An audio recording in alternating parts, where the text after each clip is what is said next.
Hi guys! Next for video ni Grandma, magluluto tayo ng isda. Yung isda kong piniritong gigi ay gigisahin ko sa kamatis sibuyas.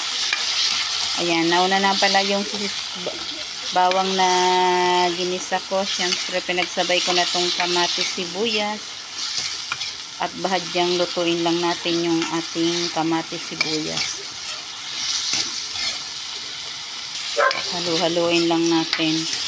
Siyempre, yung alam nyo naman, pag ang prito, inumaga na ay matigas. Kaya, i-recycle natin para sumarap. Dahil mura naman ngayon ang sibuyas, kamatis, marami kayong pwedeng gawin sa isda. Kayo ba guys, ganito din bang ginagawa nyo kay Grandma? Pag ang prito nyo ay tumigas na. Kasi ang prito, pag matigas, ang hirap kainin kahit may sausawan ka. Kaya ganito ang gawin nyo. Gisa kayo ng bawang sibuyas, kamatis dyan. Kahit gisa lang o bawang sibuyas, lagyan nyo ng at least magkakaroon kayo ng sabaw na konti. Yan. Okay na nga pala yung aking kamatis. Siyempre, ilalagay ko na po yung aking prito. Yan. Yan ay ulam namin ngayong hapunan. At pag yan ganyan lang natin. At lagyan natin yan ng konting tubig. Para medyo masarap. At lumambot yung ating prito. Yan. At pakuluin lang natin.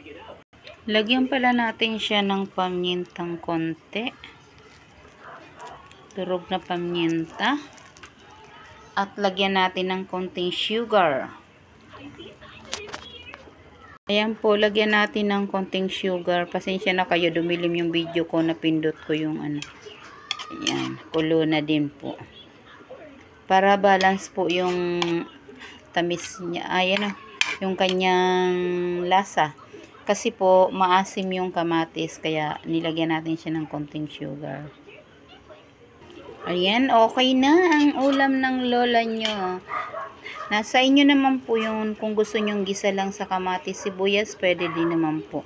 Ako kasi ay medyo maasim-asim. Kaya nilagyan ko siya ng konting sugar para magtamis-tamis yan ka ng konti. Kumbaga sa pwedeng sweet and sour. Ayan. Kaso po, masabing sweet and sour kasi wala tayong carrots. Pero pwede na po yan. At least, ang importante, recycle natin yung isda nating matigas. Ganyan ang gawin nyo sa mga isda kung yan ay kinabukasan na. Yan. Gawin nyo ng recycle at sa bawang konti. Yummy na po yan. Ayan lang po. Thank you for watching. God bless. Nagkaroon na naman si Grandma ng bagong luto ng kanyang prito. Sabi nga, idea lang yan ni Grandma. Ayan lang po. Bye-bye.